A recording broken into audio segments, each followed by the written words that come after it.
bu ñu ñëwee ci li nga xamante ne moom mooy terrain politique bi élection yi nga xamante ne mooy élection municipale yi ku nekk xam na ni janvier 2022 suñu digg ak moom daanaka ay weer la yal nañ ci yàlla yóbboog jàmm. fi mu ne nii coow li bëri na candidat yi ñu ngi jaabaajonge fu nekk bëri na Ablaye Dieye candidat la maire bi nga xamante ne moom mooy mairie Thiès Est nga xamante ni maire Pape Bassirou Diop moom moo fa nekk lan moo tax Ablaye bëgg a songu mairie Thiès Est ki fa nekk la muy def liggéey ba daa jaarul yoon wala da nga cee bëgg a indi ay jooyante yu bees. waaw xanaa pour ma corriger la tuuti rek ne Ablaye Dieye nit ñi ñooy wax Ablaye Dieye candidat la mais Ablaye Dieye ba léegi déclaré de candidature am. kon militants yi ñoo la porté gum pour l'instant. au niveau de la commune de Thiès Est dama jàpp ni askan wi ñoom ñoo bëgg man ma nekk seen maire te it ñun moom askan bi moo tax ñuy liggéey parce que nous sommes au service de la population comme ni nga ko waxee nag déclaration de candidature yu bari na dama jàpp ni ñoom ñëpp rek liggéey Thiès moo leen tax a jóg te it man it dama am ambition yooyu pour un changement moo tax tey ñu jàpp ni équipe bi nga xamante ni moo fa nekk war nañoo pousse xajal ñeneen ñu ñëw donc soit mu nekk man wala mu nekk keneen ak keneen li ñu ñor mooy apporter un changement mais également apporter une rupture si li nga xamante ni Thiès mu ngi koy doxee parce que ñun aussi ay hommes de terrain lañ donc wàcc nañ ci terrain bi. laaj nañ askan bi waxtaan nañ ñoo askan bi li leen ñor mooy apporter un changement et que man mii Ablaye Dieye le président du mouvement si gi jot na samay action dama ko axé sur la communauté locale parce que si gi jot na ku ko xam ni c'est une pensée globale pour des actions locales et que yàgg naa koo wax ne man je ne serai pas un spectateur pour les élections locales te it ba léegi baa ngi liggéey pour apporter une rupture mais également pour apporter un changement et que le mouvement Siggi jot na dina participer activement ces élections locales yi pour apporter un changement comme ni ñu ko waxee nag dama bokk ci coalition Benno Bokk Yaakaar le choix se fera ensemble ñu ñëpp dinañ toog ñu wax quel est le meilleur profil mais jàpp naa ni Ablaye Dieye il a le profil pour être maire loolu également askan bee koy wax c'est la population qui décide parce que tey jii li xew mooy askan bi ñooy tànn te tey le maire est élu au suffrage direct askan bi dañuy xam kan la ñuy fal xam nga avant c'était au suffrage indirect donc le maire est nommé par les conseillers mais tey élection yi dafa amaat beneen configuration boo xamante ni moom la am donc askan bi tey ñoom ku ñu fal ñoom ñooy responsable parce que à chaque fois comme li xew actuellement ñoom te naan ñoom faluñu seeni maire parce que benn nit moom la ñu faloon kooku jël mairie bi jox ko ay yeneen nitam mais jàpp naa ne nag élection yi waa Thiès askanu Thiès am nañ responsabilité bu rëy parce que am nañ engagement ni ñoom ñoo war a xool kan mooy nekk seen maire et que nag gis nañ la configuration politique de Thiès ku si nekk gis nañ li nga njëriñ bi nga amal askan wi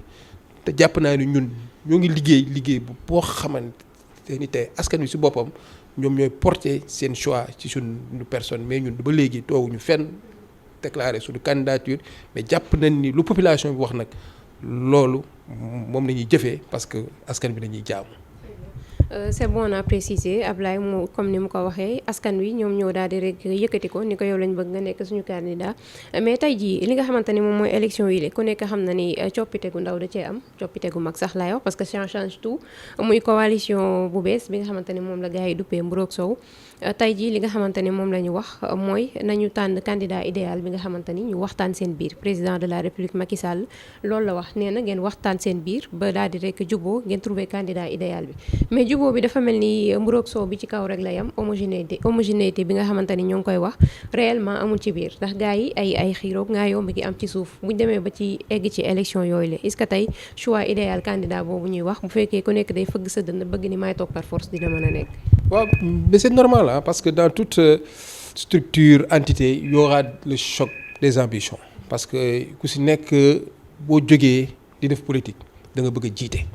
surtout si tu es un leader am yenn stade yi ainsi de suite donc tey wax nga la coalition mburu ak soow moi je suis pas contre mais tey dama jàpp ni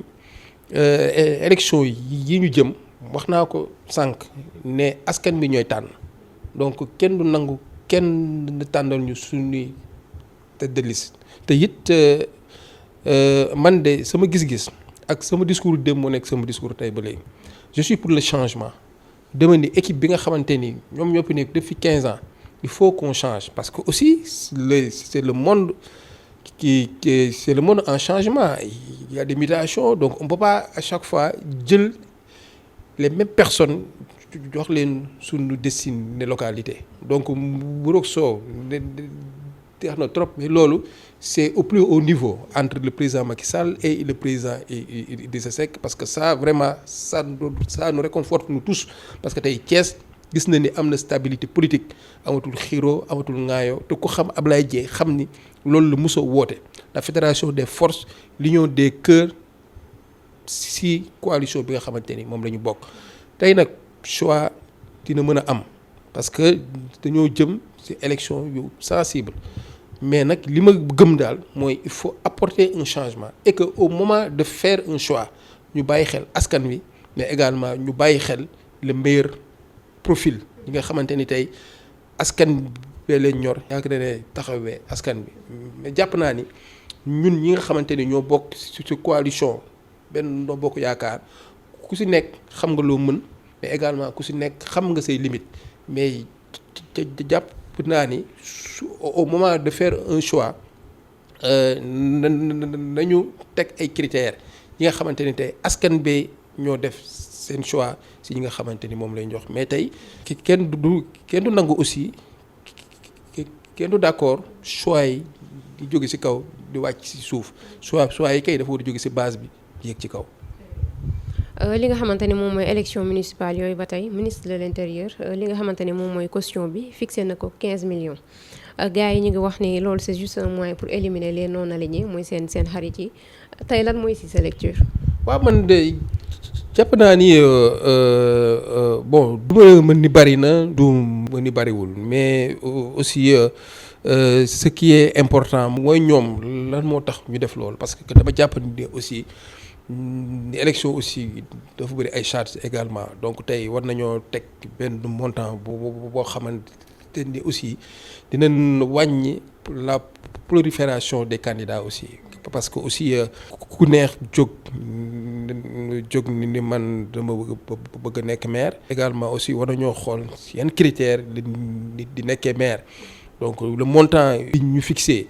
bon man très sincèrement aw ma si lu ma si wax mais daal jàpp naa ni ñoom dañ koo def pour wàññi ce qu'on appelle les candidats fantaisistes. mais justement kon da ngay confirmer thèse ndax dañuy wàññi kenn yi nga xamante ne mooy candidat fantaisistes yi wax nga léegi xëy na yow ci sa wàllu boobu jàpp nga ni bariwul 15 millions nag man boog bari na lool et puis comme ni ñu koy waxee doole yi tolloowul. donc bu fekkente ne dañ ko fixé tey jii 15 millions ni nga ko waxee prolifération candidat yi mais nag ku nekk xanaa comme ni nga ko waxee changement dafa war a am est-ce que nekkul ñoom tamit itam dañoo jug pour bëgg a def rek changement boobu et que caution bi aussi war nañ koo teg niveau boo xamante ni dafay tolloo ci ñaari parti. xam nga caution mooy xaalis boo xamante ni da nga koy dugal teg ko fenn soo paree ñu delloo waat la ko mais yow boo jàppee ni man nii am naa une notoriété am naa base donc tey 15 millions. tey nga teg ko warul la sonal parce que tey loo xamante ni tey xam nga ni yow mii am nga base pour dem élection c'est parce que mën nga répondre au nombre de conseils yi nga xamante ni moom la ñuy laaj pour ñu mën la delloo sa 15 000 millions donc daal man bon pour daal wax ci montant bi par rapport ak ce montant là ma jàpp ni daal amul importance parce que nit ku jël sa responsabilité ne da ngay dem élection cela veut dire que au moins war nga mën na respecter les critères yoo xamante ni bu ñu paree na la delloo sa caution. mouvement bi la di Siggi jot na nekk mouvement boo xamante ni juddu na depuis 2017 si je ne m'abuse c'est ça depuis 2017 nekk mouvement de soutien à l'endroit de son excellence le président de la République Macky Sall yow nga ñëw bootu ci ginnaawam ngir jàppale ko ci li nga xamante ne moom mooy vision am ak liggéey bi nga xamante ni moom lay def ci suñum réew mi di Sénégal réew nag day am ñi féete fii am ñi féete fii comme niñ koy waxee bari na ñuy ŋàññi li nga xamante ne moom mooy ab gestion fii ci suñum réew yow tey jii naka nga jàngatee gestion président de la République ci Sénégal. Très bien waaw bon comme ni nga ko waxee une gestion n'est jamais parfaite parce que dina am lu baax mais dina am aussi loo xamante ni dafay sooxe mais tey dama jàpp ni ñun nous sommes engagés derrière le président de la depuis 2017 comme ni nga ko waxee par rapport à sa vision parce que ay ndaw lañ nekk ay entrepreneurs yor ay sociétés privées mais vraiment ñu gis ni il a un programme et que son programme mu ngi koy dérouler très sincèrement tous les programmes yi nga xamante ni le président Macky Sall mu ngi ko fi teg à travers son plan Sénégal émergent ñun gis nañ ni mu ngi koy doxal et que le Sénégal a un changement sur nag tous les plans, sur le plan de l'aménagement du territoire, sur le plan social, sur le plan éducation, sur le plan santé. Vraiment gis nañ sax temps yi bi mbas mi ñëwee li mu dugalaat ci santé réfectionner hôpitaux yi créer ay hôpitaux yu bees et centre de santé yu bees donc tey je pense que ni loolu ce sont des actions à saluer donc ku tey fii bu ñu fi toogee di lim les réalisations du président Macky Sall je pense que duñ fi jógee mais nag comme ni nga ko waxee dëkk aussi dafa am démocratie mooy tey am na ñoo xamante ne ay opposants la mais dama jàpp ni au Sénégal ni ñuy opposé woo baaxul parce que nit sooy opposé wu doo gis ne fàng nga ni gisuma ko parce que tey lu mu métti le président de la République a changé le visage du Sénégal am na lu bëri loo xamante ni def na ko sur le plan infrastructure ay autoroute ay aéroport ay route donc je pense que ni ça rek c'est des choses à saluer donc nag ñun suñu engagement mooy dafa nekk ci yoonu liggéey loolu tax ñu ànd ak moom ànduñu ak le président Macky Sall c'est parce que dañu ànd ak moom parce que daf ñu neex dañoo ànd ak moom par rapport à un programme ñu gis ni boobu ba léegi programme bi mu ngi koy doxal askan bi mu ngi cey gis seen bopp bien vrai que nag am na lu des moo tax ñun ñu koy ñaax ne ko kat nañu gën a yokk gën a góorgóorlu pour defar dëkk bi mais aussi pour ñu construire un Sénégal il faut l'implication de tous il faut également un État fort les état bi dafa war a am yenn taxawaay jël ay dispositions yi kan bi moo leen fi teg ñu gën a taxawu askan bi parce que dëkk bi metti na mais loolu je pense que c'est la crise internationale mais également la crise sanitaire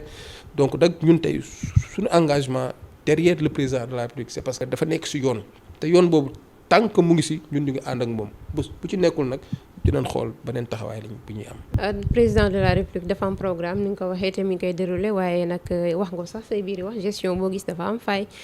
te am na loo xamante ne ni moom la ñuy wax dafa prioritaire ci li nga xamante ne moom mooy ab askan mooy lenn rek ci buñ ko jëlee seen hygiène de vie leen li nga dund gi cher na kenn naa tabletu ko waaye bu ma ñëwee rek ci li nga xamante ne moom moo gën a nekk actualité mu inondation yi nga xamante ne jamono ji mu ngi fii ci banlieue dakaroise bi Kër Massar yaakaar naa li nga xamante ne moom moo fa xew média yëpp daal dinañ koy relayer ñëpp teg nañ ci seen bët askan wi nekk fa di souffrir ñuy wax plan Orsec boobu ba tey moom yaakaar naa chaque année xanaa ñu daal di koy décréter à chaque fois rek situation bi day nekk au point mort tey jii loolu tamit fay la. waaw je pense que ni loolu moom c'est un problème récurrent donc je pense que ni le problème des inondations avec son plan décennal bi nga xamante ni le président Macky Sall tegoon na ko pour 10 ans léegi des na et je pense que ni depuis 2012 li ñu def si wàllu inondation je pense que le Sénégal mosu ko def mais nag comprendre nañ ni léegi des na moo tax à chaque fois inondation di am mais également foog aussi nit ñi ñu comprendre que partout dans le monde il y a des perturbations climatiques donc boo demee dans les pays développés am na ay inondations waxuma la ñun ñi nga xamante ni suñu dëkk demewul noonu te zone yi nga xamante ni à chaque fois mooy am inondation ay zone ndox la moo tax sànq ma wax sama wax ni l'État doit être fort pour jël ay mesures par rapport à ce qui se passe à tout moment. parce que tey dama jàpp ni zone yi nga xamante ni dafa inondé État mu ngi fay def xaalis bu baree bare ngir créer ay yoon créer ay infrastructures yoo xamante ni pour évacuer l'eau pluviale mais dafa am lu des mooy il faut que suñu service technique yi di respecter seen liggéey parce que l'aménagement du territoire moom moo des parce que mënuñu concevoir ay zones yoo xamante ni ndox moo fa war a nekk ay nit di fa dëkk c'est ça le problème du Sénégal moo tax ma ne état bi war a jël responsabilité pour yenn zones yi ñu délocaliser leen pour mën a continuer travaux yi. parce que justement doguma la depuis presque 10 ans problème bi à chaque fois day dellu si waat est-ce que nekkul nii ñi nga xamante ne ñoom lañ dénk ñoo deful seen liggéey ni mu mais mën na nekk mais li ma mën a rek wax jàpp ko mooy le président Macky Sall a fait beaucoup d'efforts et il a investi beaucoup d'argent sur le problème des inondations. donc nag tey laaj na ñu def assise sur les inondations xool alal ji nga xamante ni moom lañ fay def fan la jógee mais aussi dama jàpp ni aussi loolu il faut une complicité des populations parce que population yi aussi foog ñu jàppale état bi si ni ñuy defee seen dëkkuwaay bon bien vrai que am na ay services techniques de contrôle ñi nga xamante ni ñoo war a xool nit ki fan ak fan la war a dëkk et je pense que loolu ñun ñëpp ñoo si am responsabilité parce que problème inondation c'est des problèmes qui persistent te problème yooyu nu muy persister zone yi nga xamante ni fan la ndox mi war a nekk parce que ndox moom ala kulli aal am na foo xamante ni fa lay nekk bu ñu ko fa jëlee sax 10 ans après ndox bi day ñëwaat donc daal ñu jéem a ñaax toute la population ñu jàppandoo nekkandoo benn say jàppale état bi ci liggéey bi nga xamante ni moom lay liggéey parce que kat ay centaines de milliards jël nañ ko pour régler le problème de l'inondation. bu ñu dellu si waatee fi nga xamante ne moom mooy Thiès kaay Ablaye mu nekk dëkk boo xamante ne nii li muy regorger ci ay richesses naturelles yaakaar naa ni kenn dootu ko naatable li nga xamante ne nii Thiès mu ngi fa jeunesse bi nga xamante ne mu ngi biir Thiès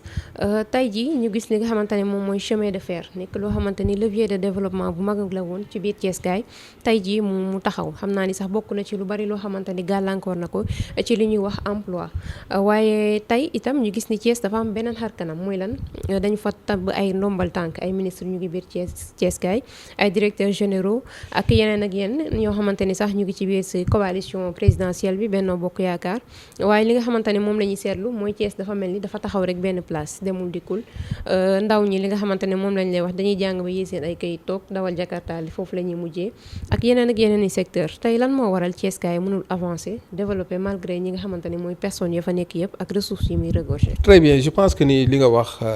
am na solo parce que tey Thiès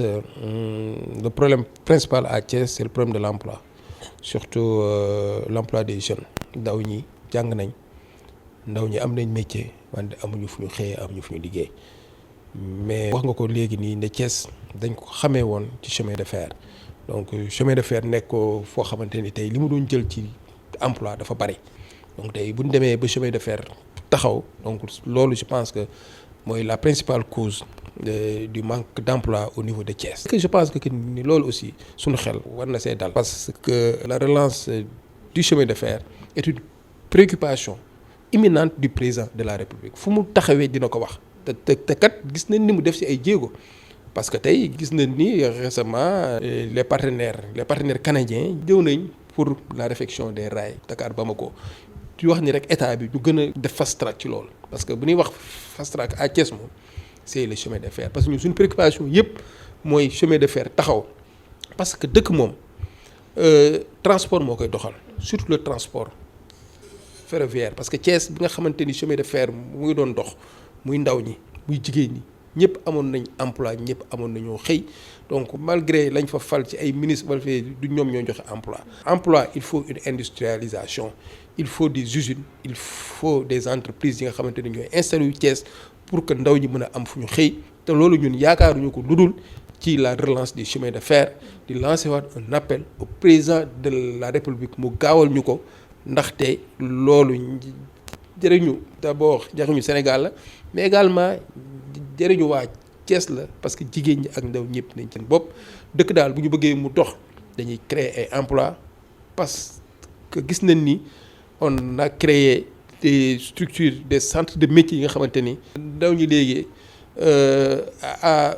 2 ans wala une année di nga am ce métier mais loolu aussi dafa war a am des mesures d'accompagnement mesures d'accompagnement bi waa Thiès soxla mooy la réhabilitation la relance des chemins de fer parce que li mu mën a jël ci ay ndaw bari na et je pense que loolu gis na ni le président Macky Sall également mu ngi ciy def ay jéego yu am solo loolu xam nañ ko duñu mën lu dul ñaax ko mais aussi ñaan yàlla mu gaaw sotti. mais fast track bi mi ngi bëgg a jël temps parce que depuis présidentielle 2019 bi ba mu ñëwee Thiès gaay ci ñëwam boobu la mu wax mooy bu faloo semaine ba ca topp saxaar si dina teguwaat ci raay bi boobu ba tey askan waa ngi xaar gisaguñu dara. waaw bon xam nga moom en politique lépp c'est dans le temps aussi da ngay ñëw rek parce que en période de campagne da ngay wax li nga xamante ni tey mooy convaincre population bi mais également il faut ñu comprendre que les chemins de fer c'est entre États c'est inter-État parce que il y a l'État du Sénégal mais également il y a l'État du Mali donc il y a une coopération multilatérale donc lu rek moom mooy xëy jëf donc je pense que ni daal nañu dalal suñu xel avoir un peu de patience et yaakaar naa li ñu xaaroon depuis 2019 ba léegi nii dootuñu ko xaar parce que ñun xam nañ ni ñu ngi liggéey bu am solo pour que chemin de fer bi mën a taxaw. tey jii boo dee ñëw ak ñun un peu rek ci li nga xamante ne moom mooy say relation ak sa alliés politiques yi nekk Thiès da nga bokk ak ñoom coalition ñëpp mënuñu leen citer waaye ñi nga xamante ne rek comme ni ma ko waxee sànq ñoom lañ fa dénk ndombal tànk muy ministre Pape Amadou Ndiaye muy Yankoba Diattara ak ki nga xamante ne moom mooy Abdou Mbow bu assemblée seenub liggéey naka nga ko jàngatee ak seen taxawaay ci Thiès waay aussi. waaw man xam nga mënuma leen di juger par rapport à leur fonction. mais am nga ci lecture. waaw mais li ma leen mën a juger rek mooy seen taxawaay bi nga xamante ne ni am nañ ko Thiès dama jàpp ni ñoom ñëpp Thiès moo leen ñor donc liggéeyal Thiès moo leen ñor mais également liggéeyal le président de la République moom moo leen ñor donc ñoom ñëpp nag samay xarit lañ samay am di jàmm lañ donc on échange bien parce que benn vision moom la ñu am. mooy accompagner la politique du président de la République mais également taxawu askanu Thiès et jàpp naa ni man si li ma nekk rek ñoom ñëpp ku si mel ni le ministre Pape Amadou Ndiaye kooku maa ngi koy nuyu bu baax di sama mag di sama xarit gis nañ vraiment engagement bi mu am taxawaay bi mu am ci Thiès donc vraiment ku war a gën a mën a dooleel gën ko renforcer parce que am na taxawaay bien ci Thiès donc nag moom su ma ko limee rek lim naa. Tous les leaders autorités yi nekk Thiès yëpp maa ngi leen di nuyu samay xarit lañ mais li ma leen ñaax rek mooy ñu gën a booloo ñu nekk benn xool ku si nekk bàyyi say ego ku si nekk ba bàyyi say kii ñu xool li nga xamante ni mooy njariñu askan bi mais également mooy njariñu le président Macky Sall pour que ñu mën a mutualiser suñuy force pour que élection locale yii ñu jëm ñu mën cee am ndam. nga nekk njiital mouvement boobu la di Siggi Jotna sànq wax nga ko ñii di askan wi ñoom ñoo la yëkkati porté la pour nga nekk seen candidat mairie Thiès Est tey buñ ca yeggee te mu mel ni nag li nga xamante ne moom lañ la daal di sas nangu nga ko itam naka ngay waajalee ak sa mouvement boobu di Siggi Jotna li nga xamante ne moom mooy élection municipale yi nga xam ne jamono ji engouement bi bëri na lool rawatina foofu ci biir Thiès. waaw comme ni nga ko waxee moom ku xam mouvement Siggi Jotna xam ko ni mouvement de terrain la. ñun mësuñu teggi suñu loxo ci askan wi depuis 2017 ba léegi suñu engagement ci askan bi duñ ci dellu gannaaw donc moo tax tey dama ni ñun buñ ñëwoon suba la ñuy dem élection ñun pare nañ te xam ni buñ demee dinañ tàllal suñu loxo askan wi yàlla nag mooy maye ndam askan bi aussi ñoom ñooy choisir lu ñu mënti am dañ mën a dañ xam ni kat ñun on a travailler pour que askan bi mën ñoo jox choix parce que dama jàpp ñun suñu gis-gis pour bokk ci instances de décision locales yi la parce que mooy sama jël benn wax dama ne on va créer un changement parce que dama jàpp ki nga xamante ni tey askan bi dafa la wóolu jël seeni lempo seeni recette seeni budget teg ko ci sa loxo yow mii maire soo mënul jël la nga amas kas tuur nga dolli si waroo jël di ko def naka sudul noonu moo tax man je pense que ni tey rupture boobu la ñu war a créer un politique ne doit pas s'enrichir sur le dos de la population man loolu mooy sama philosophie loolu mooy sama engagement loolu laay xeex suba loolu laay xeex guddi parce que boo jógee damay def politique da nga war a jariñ askan bi